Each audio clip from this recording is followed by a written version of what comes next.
Hello my dear friends, मैं राजकुमार और आप देख रहे हैं राज ज्ञान दृष्टि। आज हम बात करने जा रहे हैं कक्षा 12वीं के आरोह भाग 2 हिंदी पाठ्य पुस्तक के एक विषय उषा कविता की और उसके कवि शमशेर बहादुर सिंह का जीवन परिचय की।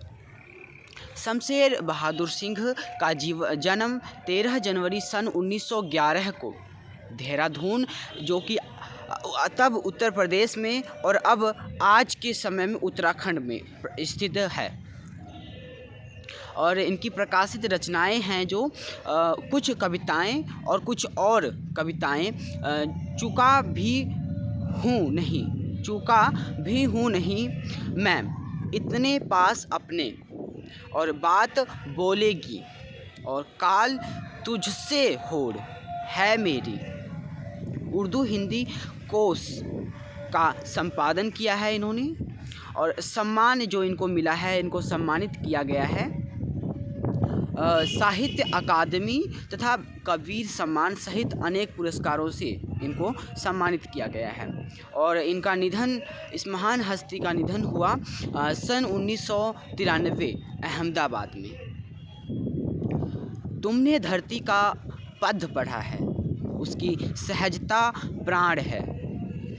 इसी सुंदर लाइन के साथ खुद को उर्दू और हिंदी का दो आब मानने वाले, यानी कि हिंदी और उर्दू के बीच का पुल, हिंदी और उर्दू को जोड़ने वाले कवि और लेखक मानने वाले शमशेर सिंह की कविता एक संधि स्थल पर खड़ी है, यानी एक पुल की तरह है। और यह संधि एक ओर साहित्य, चित्रकला और संगीत की है, तो दूसरी ओर मूर्मता और अमूर्तता की तथा इंद्रिय और अद्रियतर की है। तो यह कुछ एक तरह से संधि कवि हैं, जैसे कि इन्होंने ना बिल्कुल अति की बात की है और ना ही बिल्कुल निम्न की बात की है। यह एक सामंजस्य इन्होंने बिठाया है अपनी कविता और कहानियों में। विचारों के स्तर पर प्रगतिशील और शिल्प के स्तर पर प्रतियोधर्मी कवि शमशेर की पहचान एक बिंबधर्मी कवि के रूप में है, यानी कि इन्होंने एक चित्रात्मक जो है शैली को अपनाया है, और इनकी कविताओं में, कहानियों में एक चित्रात्मक शैली का रूप हमें देखने को मिलता है। और उनकी यह बिंबधर्मिता और शब्दों के रंग, रेखा, स्वर और कूंची की अद्भुत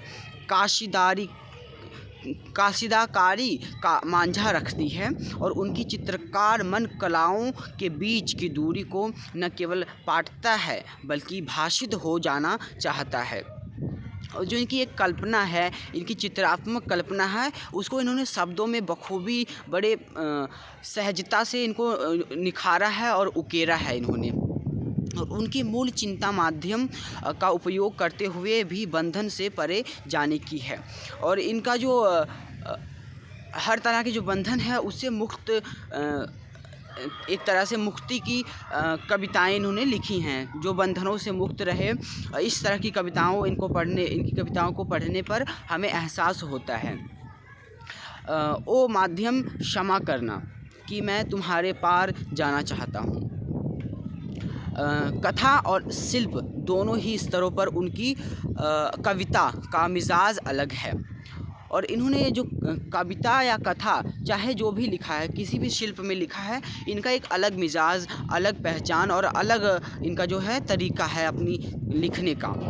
और उर्दू शायरी के प्रभाव से संज्ञा और विशेषण से अधिक बल सर्वनामों, क्रियाओं और व्ययों और मुहावरों को दिया है। इन्होंने क्या है, संज्ञा पर अधिक बल नहीं दिया है, अधिक जोर नहीं दिया है, जितना जोर इन्होंने विशेषण पर दिया है और बल और सर्वनामों पर दिया है, अवयव और मुहावरों पर जितना जोर इन्होंने दिया है। उन्होंने खुद भी अच्छे शेर कहे हैं, और इन्होंने बहुत से कई अच्छे शेर भी लिखे और कहे हैं। सचेत इंद्रियों का यह कवि जब प्रेम, पीड़ा, संघर्ष और सृजन को गूंथकर कविता का महल बनाता है, तो वह ठोस तो होता ही है और अंगूझों में से भी भरा होता है। यानी कि एक सहज इंद्रिय जो आत्मभाव होता है और प्रेम, पीड़ा और संघर्ष को इन्होंने एक इकट्ठा कर एक इनकी माला बनाकर इन्होंने अपनी कविताओं का एक महल नुमा तैयार किया है और उसको बखूबी संजोया है इन्होंने। और अंगूठों से भरी भारा होती है और इनकी एक तरह की एक माला चली जाती है प्रेम, करुणा, संघर्ष और सृजना और इंद्रियों के भावुकता की। तो हमें इनकी कविता और कहानी पढ़ने पर ऐसा एहसास होता है कि इन्होंने जो अपने भावनात्मक एक चित्रात्मक शैली है उसको इन्होंने अपनाया है। प्रयोगवादी 1943 से प्रारंभ कविता शिल्प संबंधी बहुत से प्रयोग लेकर आई और जो प्रयोगवादी कवि हो रहे थे 20वीं शताब्दी में, तो उस काल में इन्होंने भी 1943 से प्रारंभ कविता शिल्प संबंधी बहुत से प्रयोग लेकर आई और नए बिंब और नए प्रतीक और नए उपमान कविता के उपकरण बने।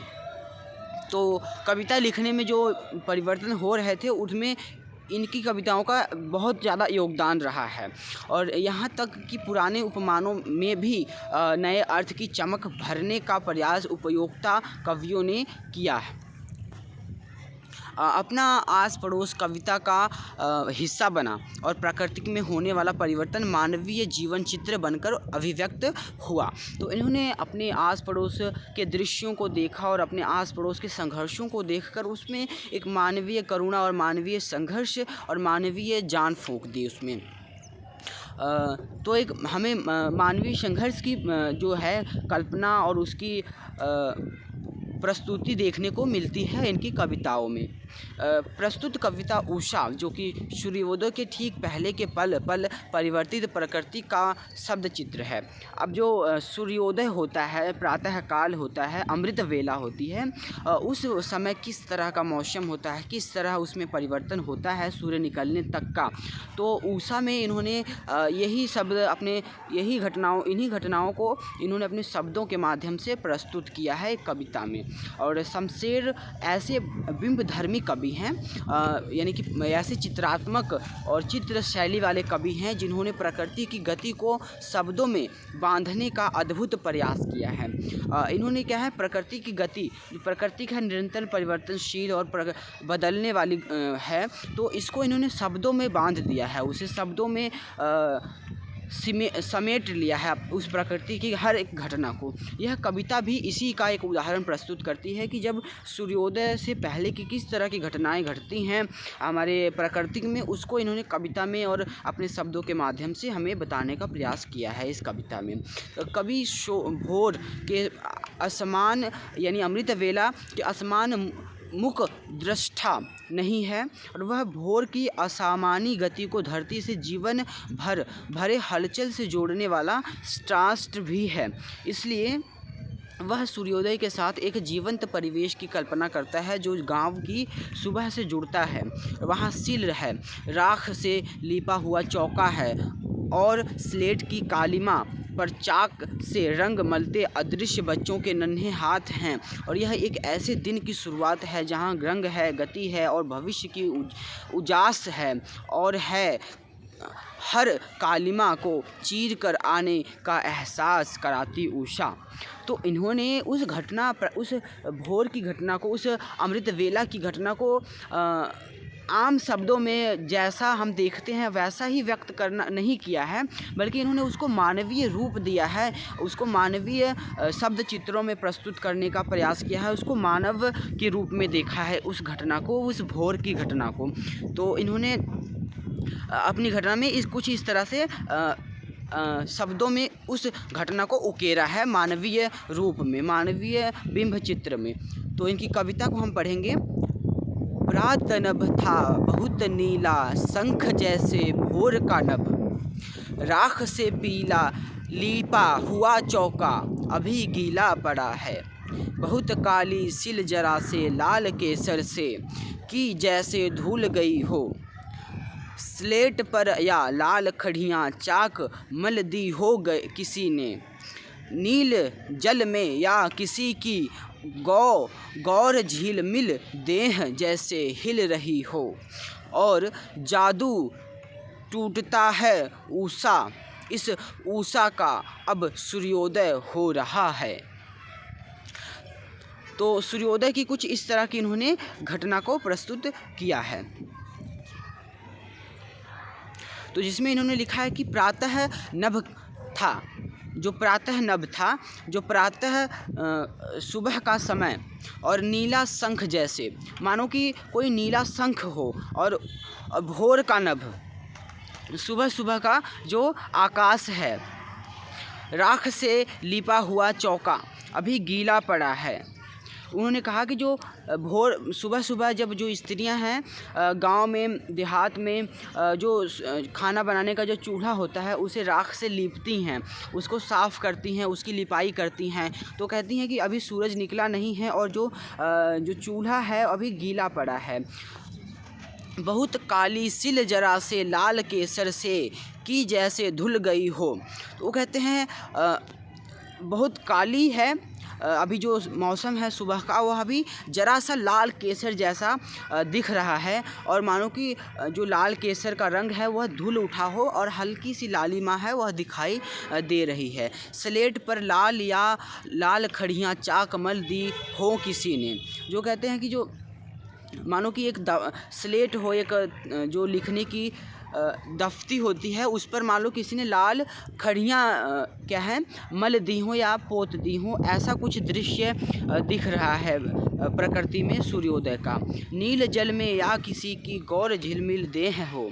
वो कहते हैं जो नीला जल है उसमें जो सूरज की एक किरणें जिस तरह से हमें प्रतीत हो रही हैं, मानो किसी का जो शरीर है वो झिलमिल हो रहा हो, किसी का जो देह है वह झिलमिल हो उठी हो, उसको वह सूरज की किरणों को जो पानी में उसकी जो परछाई हमें देखने को मिलती है वो किसी की देह को इन्होंने शब्द चित्रित करने का प्रयास किया है।